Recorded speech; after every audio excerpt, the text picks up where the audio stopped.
दोस्तों, मैं हूँ अजय मौलिका और लेकर आई हूँ आपके लिए इस कहानी का अगला एपिसोड। इस रात को भविष्य में सब लोग याद रखेंगे। बहुत से ऊंचे पद वाले कर्मचारी जो हमेशा से ही घमंडी और अभिमानी रहते आए हैं, आज मौर्य सेना ने उन्हें उनके घर से खींच निकाला था और घसीटते हुए देविका मौर्य के पास ले आए थे। शाही महल के पहरेदार और उनके खरीदे हुए गुंडे मौर्य सेना के सामने कुछ भी नहीं थे।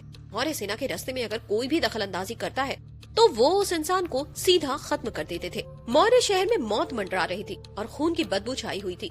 मौर्य सेना ने उन कर्मचारियों के हाथ पैर तोड़ दिए थे जिन्होंने उनके आदेश में अड़चन लाने की कोशिश की थी। रौबदार ताकत, शासन करने वाला अधिकार, मौर्य सेना का इससे कोई लेना देना नहीं था। महाराज ने भी आज तक किसी कर्मचारी पर ऐसी तरकीबें नहीं आजमाई थी, पर मौर्य सेना को इससे कोई मतलब नहीं था। मौर्य सेना की नजरों में उन लोगों की सिफारिश कोई मायने नहीं रखती थी। मौर्य सेना के लिए सिर्फ देविका मौर्य के आदेश मायने रखते थे। जैसे ही उन्हें कोई आदेश दिया जाता, मौर्य सेना उस आदेश को पूरा करने के लिए जमीन आसमान एक कर देते थे। मौर्य सेना को कोई भी नहीं रोक सकता था। उन्होंने लोगों को मारना जारी रखा। ऊंचे पद के कर्मचारियों को लगातार घसीटते हुए लाया जा रहा था। उन्होंने कभी अपने ख्वाब में भी नहीं सोचा था कि उन जैसे ऊंचे पद पर रहने वाले कर्मचारियों को कभी ऐसे तिरस्कार और अपमान का सामना करना होगा। अगर मौर्य सेना के रास्ते में किसी ने भी दखल अंदाजी की तो सबसे ताकतवर आदमी को भी मौर्य सेना रुला सकती थी। देविका मौर्य शांति से खड़ी हुई थी। उसके चेहरे पर हवा आ रही थी। वो महाराज को देख रही थी। एक सैनिक घोड़े पर आकर देविका के बाजू में खड़ा हुआ। उसने एक और आदमी को बेरहमी से घसीटते हुए लाया। महाराज ने उस आदमी को पहचान लिया। वो आदमी राजकुमार तरुण के नाना जी थे।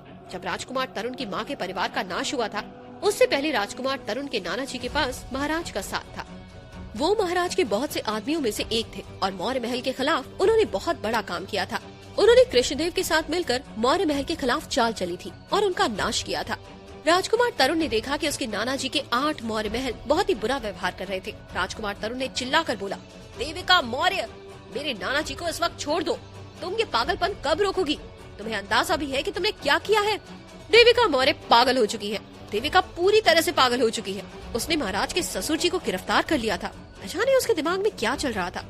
देविका ने चिल्लाते हुए राजकुमार तरुण को देखा और फिर उसकी नजरें राजकुमार अर्णव पर जाकर रुकी। राजकुमार अर्णव अपने सामने के दृश्य को देखकर उत्तेजित हो चुके थे। उनकी आंख में आग दिखाई दे रही थी और उन्हीं आंखों से वो देविका को देख रहे थे। मार डालो, देविका ने राजकुमार तरुण को देखते हुए आदेश दिया। नहीं, राजकुमार तरुण ने चिल्लाकर कहा। अशोक ने अपनी तलवार निकाली और एक ही झटके में राजकुमार तरुण के नाना जी को मार डाला। राजकुमार तरुण के नाना जी का खून देविका के ऊपर गिरा। सबसे बड़े खलनायक का खून देविका के कपड़ों पर आ लगा था। उस खून की वजह से देविका और लोगों को मार डालने के लिए प्रेरित हो चुकी थी। वो पागल हो चुकी है। सैनिकों, देविका मौर्य को गिरफ्तार करो, अभी के अभी। उसने शाही दरबार के कर्मचारी को सबके सामने मार डाला है। राजकुमार तरुण ने चिल्लाकर आदेश दिया। उसकी आंखों के सामने उसके नाना जी को मारा गया था। इस वजह से राजकुमार तरुण को बहुत गुस्सा आ गया था। उसने अपनी तलवार निकाली और उसे देविका की तरफ किया और चिल्लाना जारी रखा। उसके आदेशों का किसी ने भी जवाब नहीं दिया। द्वारों पर खड़े लोगों ने कुछ भी नहीं किया, बस भयंकर देविका मौर्य को डर के मारे देखना जारी रखा। शाही सेना ने भी कुछ नहीं किया। जब खुद महाराज भी देविका के खिलाफ खड़े रहने से कतरा रहे थे और डर रहे थे, तो फिर आखिर देविका मौर्य के इस भयंकर रूप के खिलाफ कौन खड़ा होगा?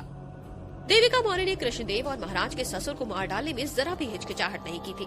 राजकुमार तरुण का गुस्सा बढ़ता जा रहा था। देविका ने राजकुमार तरुण पर से अपनी नजरें हटाई और महाराज पर लाकर रख दी।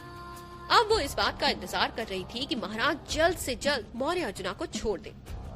देविका मौर्य, तुमने ये दावा किया कि कृष्णदेव ने राजकुमार तरुण के हमले की साजिश रची थी, जो शायद सच भी हो सकता है, पर उसके नाना जी ही अपने नवासे को चोट पहुंचाने के लिए क्यों कुछ करेंगे भला? महाराज ने गुस्से भरी आवाज में कहा। इस तरह की जवान लड़की भले ही कितनी भी बेरहम क्यों ना हो, वो कमजोरियों पर इतना ध्यान नहीं देगी। भले कोई नाना अपने ही नवासे को क्यों चोट पहुंचाएंगे।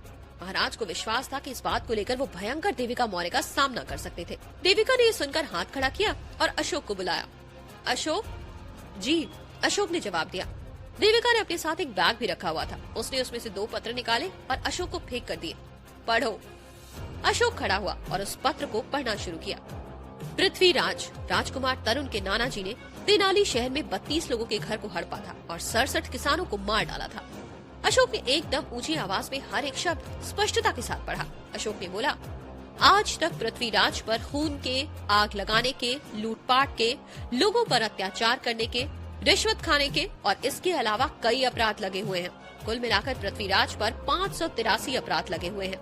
उन्होंने आज तक करीब 5 लाख सोने के मोहरों की रिश्वत खाई है। जैसे ही पृथ्वीराज के अपराधों को जोर से पढ़ा गया, मौर्य शहर के लोगों ने आपस में बातें करनी शुरू कर दी।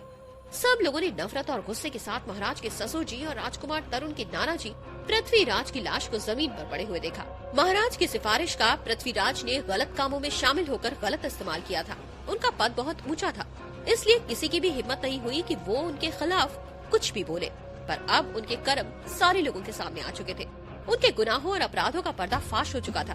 उन लोगों में से एक इंसान को भी उन पर दया नहीं आई थी।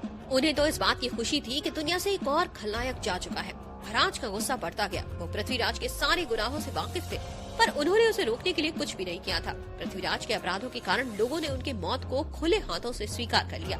उन्हें राजकुमार तरुण पर हुए हमले के बारे में कोई फिक्र नहीं थी। महाराज अब भी अपने ख्यालों में खोए हुए थे कि तभी उन्होंने देखा कि अशोक ने पृथ्वीराज के अपराधों के बारे में दूसरे पत्र को भी पढ़ना शुरू कर दिया था। जिन 2 कर्मचारियों को मौर्य सेना ने मार डाला था, वो मौत के ही लायक थे। उन लोगों में से एक भी इंसान ने कृष्णदेव और पृथ्वीराज के मारे जाने पर दया नहीं दिखाई। उन्होंने तो मौर्य सेना की वाहवाही की।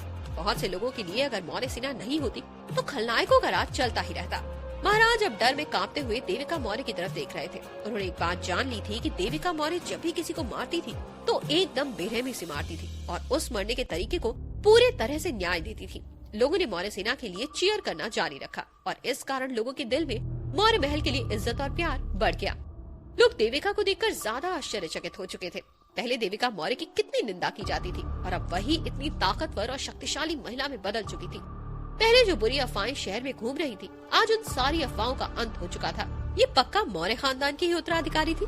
इतनी कम उम्र में इतनी ताकतवर, क्या बात है। देविका के चेहरे पर चांद की रोशनी गिरी और वो अत्यंत खूबसूरत प्रतीत हो रही थी, बहुत खूबसूरत। जो लोग उसे देख रहे थे वो लोग सोच रहे थे कि राजकुमार तरुण एक गधे थे जो उन्होंने इतनी खूबसूरत और ज्ञानी लड़की को ठुकरा दिया था।